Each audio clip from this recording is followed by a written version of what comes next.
प्रातः काल उठ रघुनाथा, मात पिता गुरु नावहि माथा। हमारे देश की सभ्यता और संस्कृति माता पिता का सेवा करना, उनके आज्ञा का पालन करना, ये परम धर्म है। क्योंकि माता प्रथम पूजनीय है।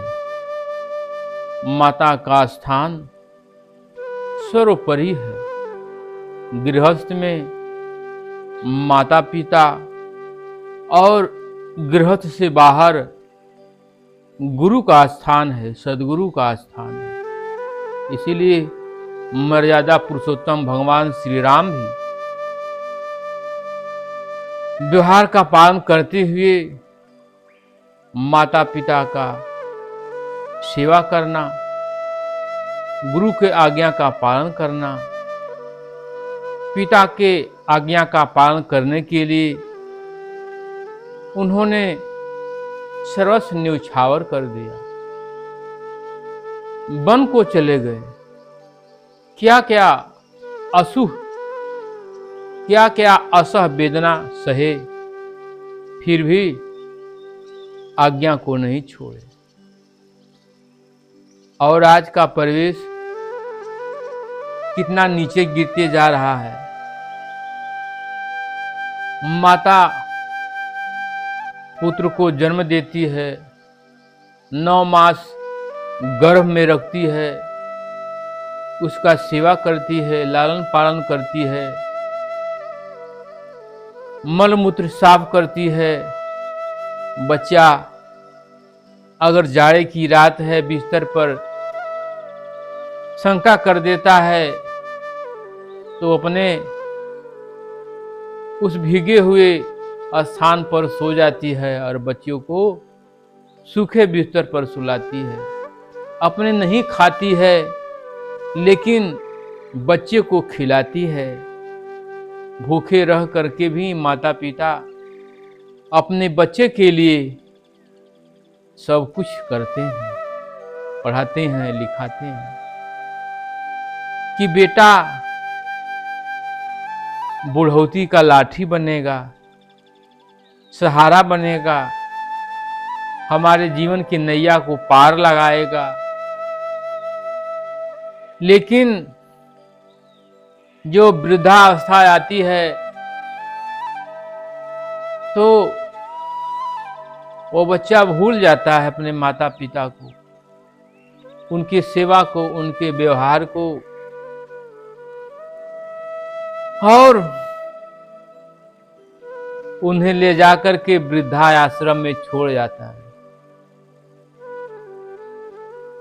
सोचिए कितना दुखद है, कितना शोचनीय है, विचारणीय है कि माता पिता अपने से बढ़कर के भी अपने बच्चों को समझा, जाना, उसका पालन किया, पोषण किया। लेकिन वही बच्चा जब एक दिन दुख देने लगता है, अप्रिय वाणी बोलता है, माता पिता को कष्ट देता है, तो उनके हृदय में कितना दुख होता होगा। आप भी विचार कीजिए, एक दिन आप भी वृद्ध होंगे, आप भी माता पिता बनेंगे। अगर आप जैसा व्यवहार अपने माता पिता के साथ कर रहे हैं वैसा व्यवहार आपका पुत्र भी आपके साथ करेगा, तो फिर कैसा लगेगा? सोचिए, एक बच्चा था, वो नित्य देखता था कि माँ दादी माँ को खप्पर में भोजन देती है। तो जब दादी माँ का देहांत हो गया तो बच्चा उस खप्पड़ को बड़ा प्रेम से एक जगह सुरक्षित स्थान पर रखने लगा। तो उसकी माँ बोली कि बेटा ये खप्पर क्या करोगे, ये तो फूटा हुआ खप्पड़ है।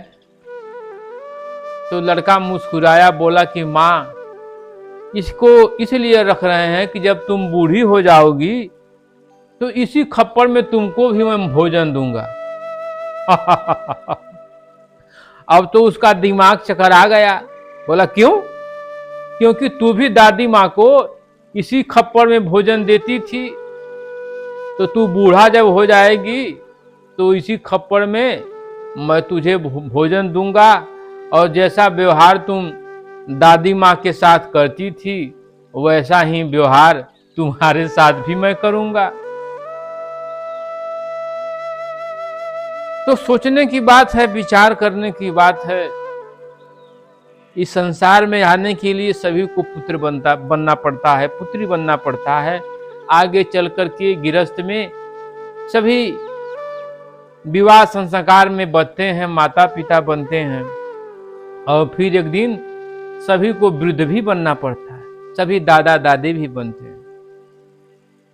तो यह ना सोचिए कि मैं ऐसा ही रहूंगा, बूढ़ा नहीं हूंगा।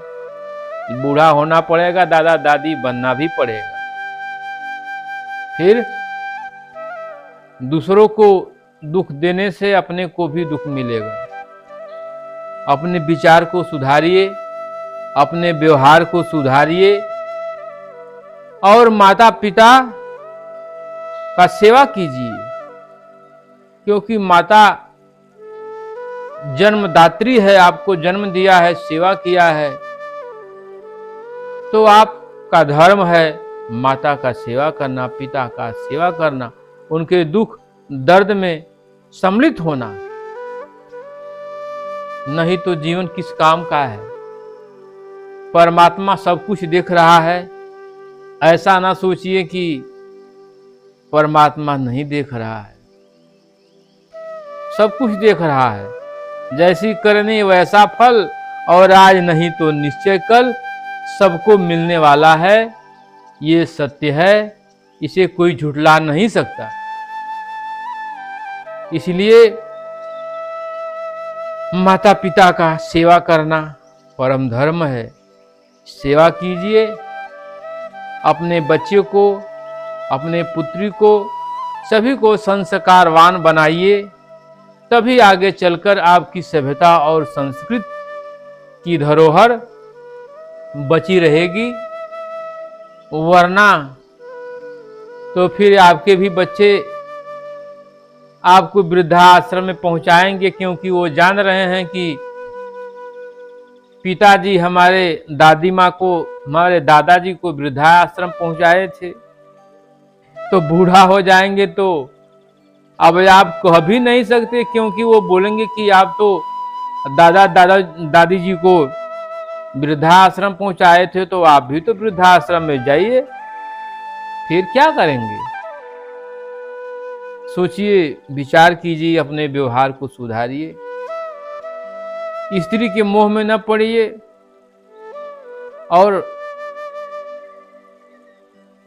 पत्नी का भी धर्म है, स्त्री का भी धर्म है कि अपने सास, अपने ससुर को समझे, क्योंकि वो माता पिता का घर छोड़कर पति के घर आई है। तो पति के घर सास और ससुर ही उसके माता पिता हैं, उसके माता पिता हैं। उसका धर्म है कि जैसे अपने माता पिता का सेवा करती थी, उसी तरह सास ससुर का भी सेवा करे। अब कितना लोग शिकायत करते हैं कि सास ससुर कटु वचन बोलते हैं, डांटते हैं, फटकारते हैं। तो ये क्या होता है? वृद्धावस्था आ जाने पर विचार चिड़चिड़ा हो जाता है, इंद्रियां थक जाती हैं, बार बार क्रोध आता है। तो उससे द्वेष न कीजिए, उनके डांट को भी प्यार समझिए, दुलार समझिए, क्योंकि अगर वो डांट रहे हैं तो कहीं ना कहीं आपके लिए ही डांट रहे हैं, आपके लाभ के लिए ही बोल रहे हैं। तो इसलिए अपने विचार को, अपने विवेक को, अपने व्यवहार को सुधारिए, संस्कारवान बनिए, भारतीय सभ्यता संस्कृति को सजोए रखिए, इसी में सबकी भलाई है। नहीं तो जैसी करनी वैसा फल, आज नहीं तो निश्चय कल सबको मिलेगा। आज तो आनंद आ रहा है, लेकिन कल जब दुख पड़ेगा तो रोना आएगा, फिर बार बार पछताना पड़ेगा, कुछ हाथ नहीं आएगा। इसलिए अभी समय है, संभल जाइए।